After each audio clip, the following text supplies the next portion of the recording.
Malgré une avancée majeure des nouvelles technologies de l'information et de la communication, les manuscrits anciens du Mali demeurent encore méconnus par le grand public d'ici et d'ailleurs. Plusieurs facteurs expliquent cet état de fait, notamment une incompréhension de ce patrimoine écrit par le pouvoir public malien qui le réduit à de simples reliques religieuses sans valeur incidente sur le développement social, économique, culturel et scientifique. Cependant, une lueur d'espoir existe pour ce patrimoine écrit grâce à l'ONG Savama DCI, une organisation de société civile qui a su mobiliser des partenaires techniques et financiers autour de ces initiatives. C'est partant de cette idée que l'ONG Savama DCI et ses partenaires, à savoir l'UNESCO, l'Union européenne, l'ambassade d'Espagne au Mali, ont initié le projet Valorisation et exploitation du contenu des manuscrits anciens de Tombouctou. Ce projet vise essentiellement à exposer les manuscrits anciens au public et les sensibiliser sur toute leur importance. La cérémonie de lancement de l'exposition a eu lieu ce mercredi 15 septembre 2021 au Musée national du Mali. On notait la présence du ministre de la Culture du Mali, les représentants des partenaires techniques et financiers, ainsi que les représentants de quelques corps diplomatiques accrédités au Mali. Cette cérémonie débuta par le mot de bienvenue du conseiller communal de la commune 3 à ses invités du jour. Permettez-moi d'exprimer toute ma joie et la fierté qui m'anime en tant que représentant de l'exécutif communal à cette cérémonie importante. Soyez les bienvenus en commune 3 du district de Bamako. Cette cérémonie d'exposition et de campagne de sensibilisation et d'information sur les manuscrits anciens est sans doute d'importance capitale, car il s'agit à travers elle d'éclairer la lanterne des Maliens de tous bords sur les enjeux, les défis et respectifs de la sauvegarde et de l'exploitation efficace et efficiente de ce patrimoine. À sa suite, le président de l'ONG Savama DCI nous a retracé un peu l'histoire de la sauvegarde de ce patrimoine écrit. Vous savez que depuis 2012, on a près de 400 000 manuscrits qui sont là. Et ces manuscrits, aujourd'hui, ils sont conservés physiquement à 100%. Ils sont répertoriés en français et en arabe à 100%. Et ces manuscrits, ils sont numérisés aujourd'hui. En tout cas, au jour d'aujourd'hui, on a dépassé 250 000 manuscrits numérisés grâce à nos partenaires. Et tous ces manuscrits sont dans plusieurs maisons en location. Toutes ces locations sont prises en charge par les partenaires, par les différents partenaires de Savama. Mais depuis fin 2019,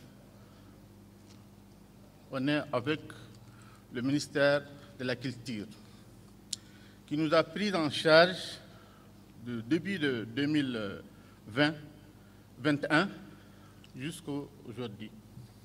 Et à la fin de ce mois, le ministère de la Culture nous a offert des salles de stockage. Donc ça veut dire qu'à partir d'octobre, on n'a plus besoin de prise en charge. Tout est pris par le ministère de la Culture. Ça, c'est un geste qu'il faut saluer, vraiment. Alors, quant aux partenaires techniques et financiers du projet, ils ont pris la parole pour évoquer quelques raisons qui ont motivé leur accompagnement de ce projet. Permettez-moi de souligner combien ce trésor, ces manuscrits, représentent des valeurs spirituelles. Beaucoup de ces documents ont une valeur religieuse, mais ces manuscrits traitent aussi de philosophie, de droit, de mathématiques, d'astrologie, de médecine, de musique. Tout cela est le fruit d'échanges entre les communautés. Et on appelle Tombouctou, si je me trompe, la porte du Sahara, mais finalement, Tombouctou et le Sahara, c'est le lien avec l'Europe. Et donc, beaucoup de ces échanges ont été culturellement extrêmement riches, avec un savoir et une science qui a apporté beaucoup au développement de l'Europe pendant un moment parfois difficile de notre histoire. L'Espagne, à travers la coopération espagnole, notre agence, en partenariat avec l'UNESCO et d'autres importantes institutions culturelles des pays de l'Afrique de l'Ouest et du Sahel, vient en appui depuis quelques années déjà, pas seulement au Mali, mais aussi en Mauritanie et en Algérie, en faveur de la préservation des anciens manuscrits pour mener des actions de promotion au grand public de ce riche patrimoine culturel qui peut être encore exploré davantage.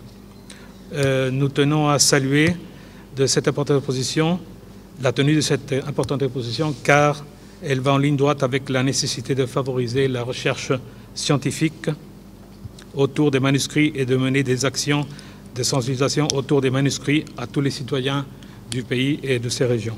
Donc c'est le lieu vraiment pour moi, au nom de la directrice générale de l'UNESCO, d'exprimer vraiment nos sincères remerciements aux autorités du peuple du Mali pour leur engagement en faveur de la protection, la valorisation et la promotion du patrimoine culturel, source de savoir, de cohésion sociale et aussi de développement.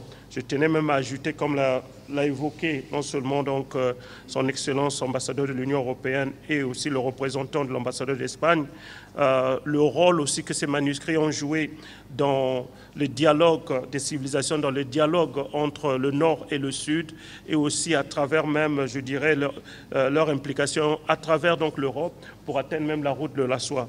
Nous avons encore beaucoup de chemins, beaucoup de domaines encore à explorer à travers cette richesse que nous détenons ici.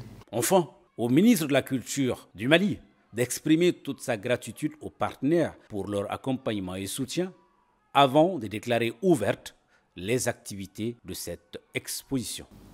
Merci à Savama DCI, à son président exécutif et à l'ensemble de son personnel, de tous ses collaborateurs, pour tous les efforts consentis pour la sauvegarde des manuscrits anciens de Tombouctou. Merci, Monsieur le Président.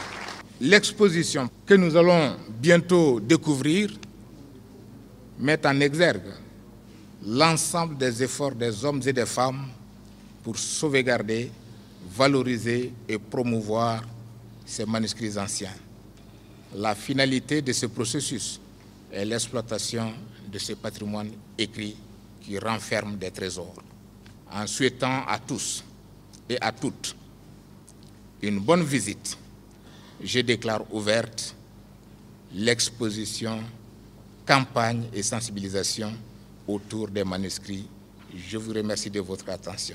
S'en suivra une visite guidée du président de l'ONG Savama aux officiels présents pour l'occasion. L'objectif de la tenue de cette exposition nous est donné ici par le coordinateur de l'ONG Savama d'ici. L'objectif de notre démarche est de permettre à tous les Maliens, à tous les Africains et partout dans le monde de savoir qu'il existe un trésor écrit qui leur parle, qui parle de leur histoire, qui parle de leur identité, qui parle de leur dignité et aussi leur projette dans le futur, qui sont les manuscrits aujourd'hui. Donc l'importance de ces manuscrits n'est pas tellement perçue jusqu'à présent auprès du grand public. Donc notre démarche est d'aller vers le public, de les informer sur l'importance de ces manuscrits, son caractère patrimonial et aussi dire que c'est un patrimoine vivant que nous pouvons exploiter aujourd'hui pour construire notre présent et préparer notre futur. Ce manuscrit signifie beaucoup de choses pour certaines familles et il nous le fait savoir. Je suis d'une famille maraboutique, de grands marabouts, de grands érudits. Mes origines viennent de Rungia, dans le Massina, jusque dans la région de Gao, en Songo, c'est-à-dire à Bazi. Donc mon père Aladjinou était le grand érudit du cercle d'Ansongo. Donc c'est des manuscrits que Aladjinou a amenés depuis Bagdad en Irak, à la Mecque et jusqu'à Jérusalem. Et il a fait plus de 30 ans à 40 ans à la Mecque avant de venir en Afrique vers 1900. Donc mon père Aladjinou était le chef de canton du droit islamique du cercle d'Ansongo. C'est de lui que j'ai hérité les manuscrits. Ces manuscrits, c'est les manuscrits d'Aladjinou. Il faut rappeler que cette exposition, qui sera suivie d'une campagne de sensibilisation, va se dérouler comme suit. Du 15 au 30 septembre, au Musée national du Mali. Du 27 octobre au 10 novembre, au mémorial Modibo Keïta de Bamako.